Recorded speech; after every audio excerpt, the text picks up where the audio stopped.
Come on, Carl, get them crates up there. In a minute, Vet. I just don't feel like jumping to it at the moment. None of us do, love. I were all right when I woke up this morning. And then I remembered, about Ernest and it swept all over me again. I know. Just think what Emily must be going through. Yeah. I was going to call in on my way, but then I thought, well, perhaps she stopped in bed and, well, I didn't want to intrude. Or you were too much of a coward. Come on, love. We're all in the same boat. Wondering how to look, what to say, how we can help, frightened of saying wrong thing. Yeah. Still, there's no point in mooning about all over the place. Business as usual. Although, speaking for myself personally, I feel like throwing my pinny over my head and scracking my eyes out. Hey, I say, it says here, police are questioning 2 men in connection with the shooting of Ernest. They've got him? Oh, thank God for that. Rotten scum. Them was what's shooting. Yeah. I was with her, when they told her. Emily, I mean. I were no use. I was no help to her at all. I'll go get them crates up. Try to bear up, dear. I know how deeply you feel because I know, like you do, what Emily's going through. We both lost our husbands. I can imagine, Mrs. Walker. Oh, I know you can, Bet.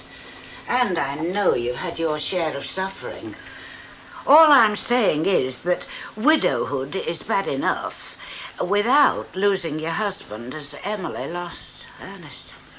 Yeah, but it's afterwards, isn't it, Mrs. Walker? I mean, that's the hard bit. Oh, how right you are, yes. At first, you're sort of too stunned to realise what's happening. Friends around you, callers, the funeral, all the business of death. And then, when that's all over, people are frightened to intrude, so they keep away. Yeah. And you just sit there. You just sit there. Yeah, well, we'll just have to make sure that doesn't happen to Emily, eh? I mean, it's the least we can do, isn't it? The very least. Bet, dear. Yes, Mrs. Would you ask Fred to bring up a bottle of the good brandy? It's on the right, near the sherries. Right. Thank you. Might just help. Oh, I better give you the score.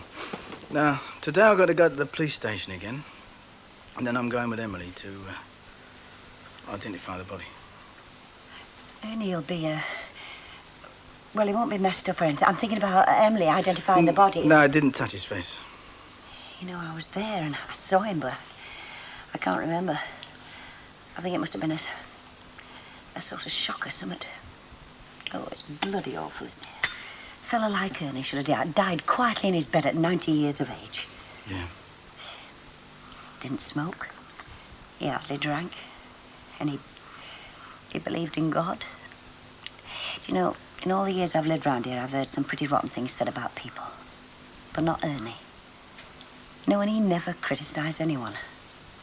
And the worst thing I've ever heard said about him was that he was boring. No, but he wasn't, though, was he? Very deep guy was Ernie.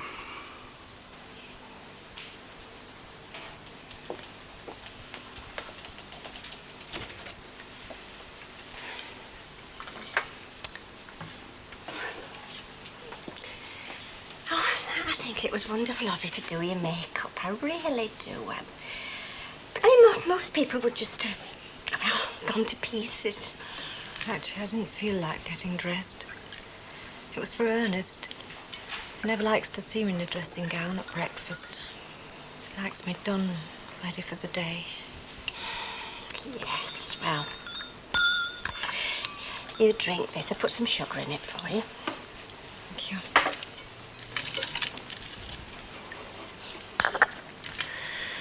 It's funny, isn't it, how much tea you seem to drink at times like this. I don't really like tea. I prefer coffee. Oh, would you like some coffee? I can soon make some. No, it doesn't matter. Do you think you'd be all right to go with Mr. Baldwin? That's something I've got to face. Well, would you like me to come too? I mean, I know there's nothing I can do, but, well, just a friendly face. I won't be there long. It's just the identification and then the formal opening of the inquest. It's a matter of a few minutes. You ought to have a bite to eat before you go. don't think so, thank you. Oh, look, Emily, I'm just fussing about food and cups of tea because I don't know what else to say. I understand. Anyway, I'll wait till Mr. Baldwin comes.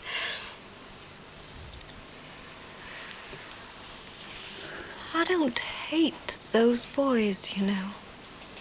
You'd think I would. I can't seem to feel anything. Oh, I don't know how you can't hate them. I know I would. Oh, I suppose one blessing is that you haven't got any family and any children. You're wrong to think that, Mavis. If only we'd had children. It would have been such a comfort to have had children. Would have been a reason for going on. As it is, there's no reason at all, is there? Hello, where are you? I'm in here. What you doing? Eating fish and chips. What's it look like? Oh, I've been collecting for a wreath for Ernie Bishop. Money's on table here, £10.40. Oh, that's very good. Oh, well, that's very, very good, Uncle Albert. Thank you. Oh, well, somebody had to do the job. Oh, and I shall want at least £1 from you. So, what's all this then? Well, I've taken my socks on. I'm going to soak my feet. If there's one thing an old soldier knows, it's how to look after his feet. Been on them a lot lately and they've been giving me jip. So I've got a bowl of hot water. I've put a spoonful of mustard in it. I've taken my socks off and I'm going to soak my feet. Is that right? Right, well, supposing I go out and order the wreath for you then. I think you've done enough for one day. Right, well, I was going to ask you if you'd do that. I mean, I'm a bit browned off and I don't feel much like ordering wreaths. Eek. That's lovely, that is. My goodness. They've been giving me purgatory all day. Yeah, they do look a bit swollen, Uncle Albert. Don't you think you ought to see the doctor about those, or the chiropodist? What? Look, I've not got your faith in traditional remedies. I think you need a professional to have a look at those feet. Don't talk daft. I don't want to see a doctor, and I certainly don't want to see a chiropodist. I hated the sight of that last fellow that came. Pound of cheap aftershave and would keep twittering on about his aquarium. Told me how to breed shabunkins, as if I cared about him or his shabunkins. Yeah, but he put your feet right, didn't he? Not properly, he didn't. Well, I think I'll ring anyway, and then I'll go and order that wreath. Right, and make sure you get a nice wreath. He deserves the best, does Ernie? Right, well.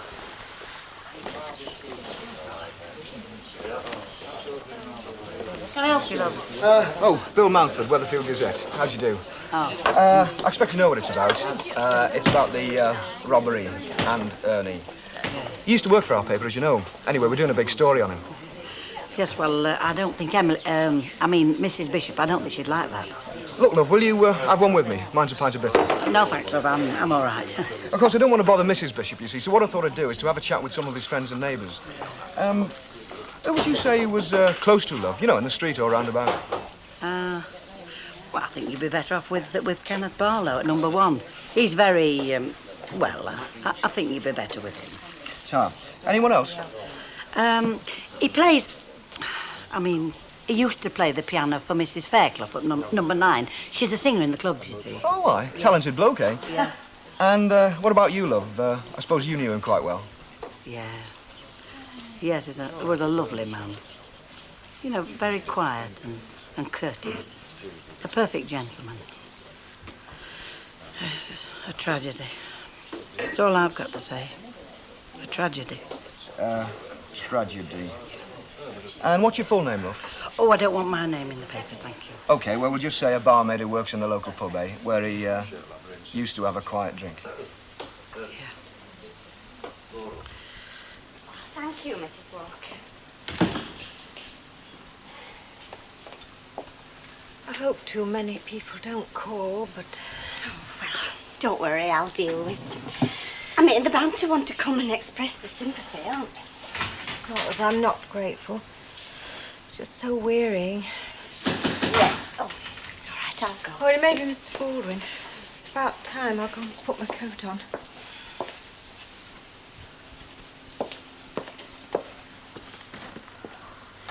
Are you sure you're all right, Emma? Yes, thank you. Oh, hello. Hello, Mavis. I've come to collect Emily. Yes, but what would you come in? She won't be a minute. She's just putting a coat on.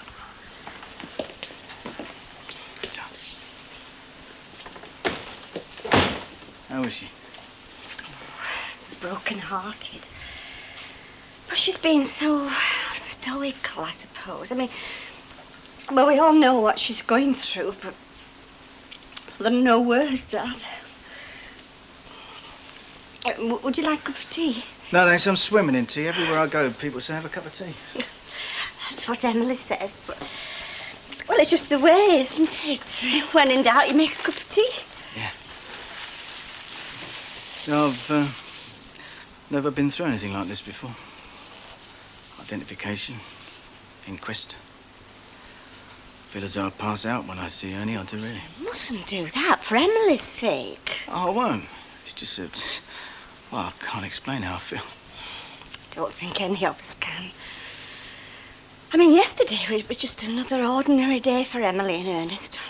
Well, for all of us. I mean, I was serving Ken Barlow with some mint imperials when we heard the ambulance. And then somebody ran in and told us what had happened. I can't even remember who it was now, but I just couldn't believe it. I mean, I thought it was a joke. Some joke. Huh?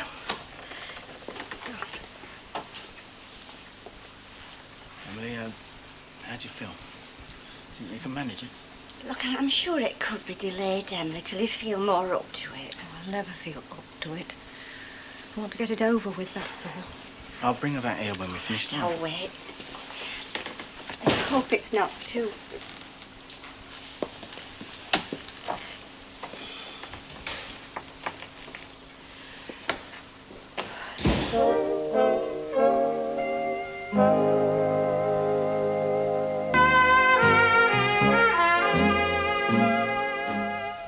Find my purse. I'm all at 6s and 7s today. Hang on a minute.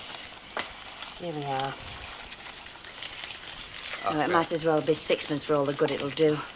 Well, I suppose it's a token of our affection for him, isn't it? Yeah, well, you better make it a good one then. I know there'll be one coming from the factory. They were collecting today. Oh, it was ridiculous. No work done. They were all yattering, you know what I mean? One of them says, "Did you see the body? I saw the gun. Did you see..." Oh, it was terrible. And then Evie Tattersall swears there were 3 of them, and another one says they were all Chinese. I got that fed up, I sent them all home. Still, it's understandable, though, isn't it? Yes, I suppose so. Ken, I was thinking of asking Emily around for a bite to eat. I mean, do you think she'd come if I did? I mean, she can't be getting much for herself, can she? Would she come? Yeah, would she? Still, I'll ask her. Sure willing.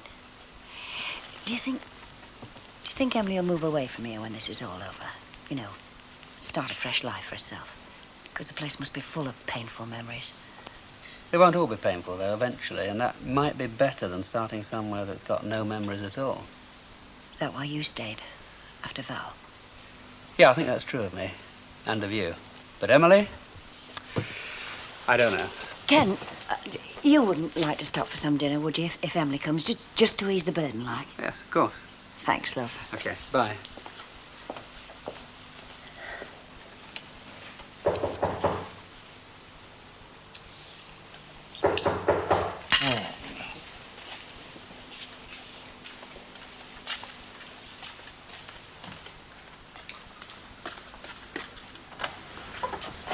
Hello.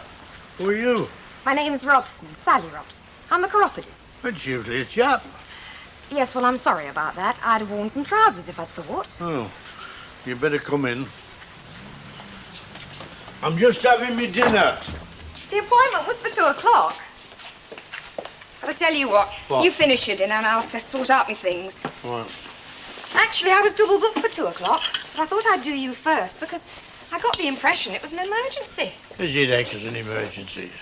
My feet's been a lot better since I soaked them. Well, I'll just take a quick look all the same.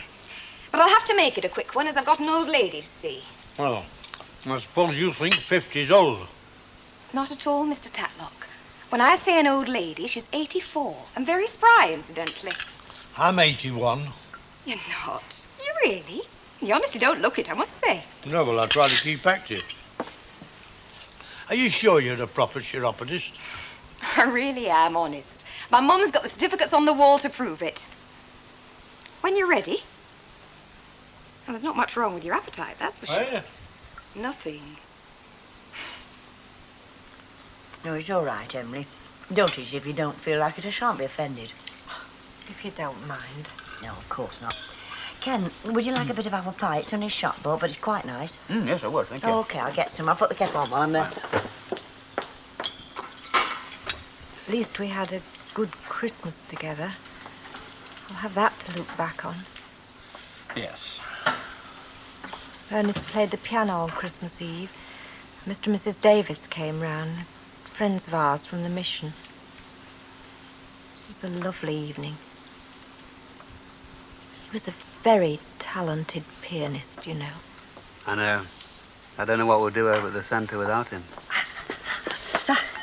There we are, Ken. Sure you don't feel like a bit, Emily? It's you need to keep your strength up, you know. No, thanks, really. Actually, I'll have to be going soon, Elsie. My sister Nora rang to say she's coming to stay with me till after the funeral. Well, that's fine. That's just what you need, a bit of company. I know it sounds ungrateful, but I'm not really looking forward to having her, to be honest. She's always the organiser in the family, and she tends to take over. Still, I suppose it may be what I need. Could be a good thing. And remember, try not to do too much walking over the next couple of days. Give your feet a chance to simmer down, Yeah, but I like to be active, you know. but not too active. Have you got a husband? Pardon? It's a simple question. Have you got a husband? No, I haven't, as a matter of fact. Why not? Well, as a matter of fact, I murdered my last 4 in their beds. So I'm having difficulty getting any takers now. Look, I'm serious. Oh, are you? Well, let's just say I'm fussy. And you're quite right to be fussy when it comes to choosing a husband. Some women, you know, they make more fuss out of picking a roll of wallpaper than they do about the chap they've got to live with all their lives. Very true. Do you live on your own? No, I've got our Kenya with me. I'm sort of uncle by marriage. Well, it must be very nice for you. Well, it is and it isn't. Sometimes we get on and sometimes we don't. Story of any relationship, Mr. Tatlock. Look, I must be going. Mrs. Coldclough gets cranky if she's kept waiting. I'll pop in next week and see how your feet are coming on, right? Right, and you make sure it's you what comes, won't it? I mean, I don't want that fellow to come before, him as Bridge Shabunkins. I'll make sure it's me. That's a promise. Right, well, I'll come and see you out. Aren't you the gentleman? Not many of us left. Is anybody with Emily now? Yeah, I believe her sister's there. I've not seen her today. I thought maybe I'd pop in tomorrow. Except there's nothing I can do. She'd appreciate it, then. Yeah, well, I will then. Mrs. Walker seems to think she's got a monopoly on sympathy and understanding. I don't want to sound bitter at a time like this, but she does get up my nose a bit. And she doesn't mean it like that. She just thinks that she knows the correct procedure for every occasion known to man. I'm not saying it's the complete solution, but I do feel that the death penalty was a deterrent. And not only that, but a woman who's been made to suffer, as Emily has, should be able to feel that just retribution will be meted out to the beasts who were responsible. Yeah, I'll go along with you there. I'd willingly I don't agree. Eh? Well, I honestly don't. Look, it's never been proved, has it, it's a deterrent for murder if you've got a mind to do it. Look, if you're not put off by 15 years in prison, that will not put you off, will it? 15 years in the nick, do me a favour. Half of them are out in 7. And what is it when they're in there, eh?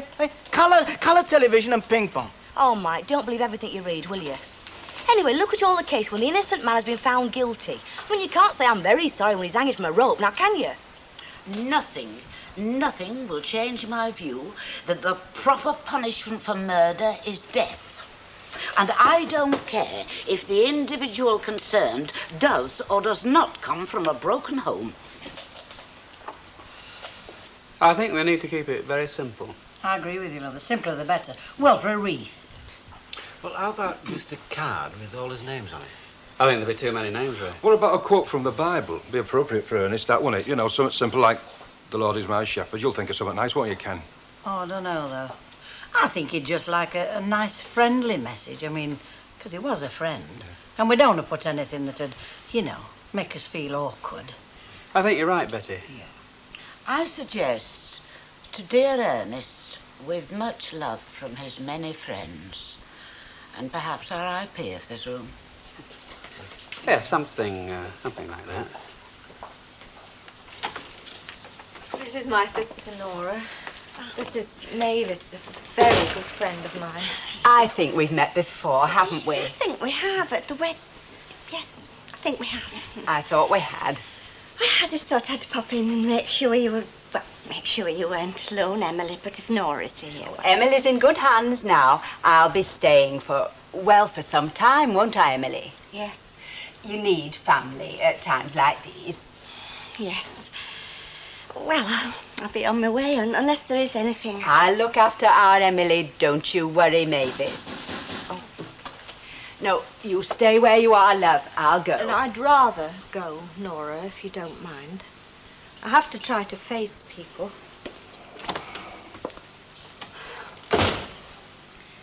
She's still in a state of shock. That's very obvious. Yes, she must be. I don't know if you've seen the evening paper, but it said that the police have charged 2 men with Ernest's murder. Have they? Yeah. Well, that's something. Yes. When's the funeral, do you know? Oh, it's all arranged. Oh. Well, I expect I'll see you there. And the girls at the factory,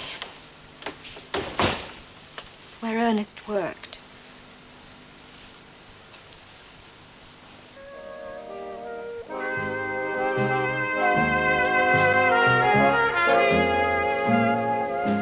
And it's the day of the funeral in tomorrow's classic Coronation Street, same time 6:30 here on Plus. In a few moments, Maggie's in for some unwanted attention in The Gentle Touch.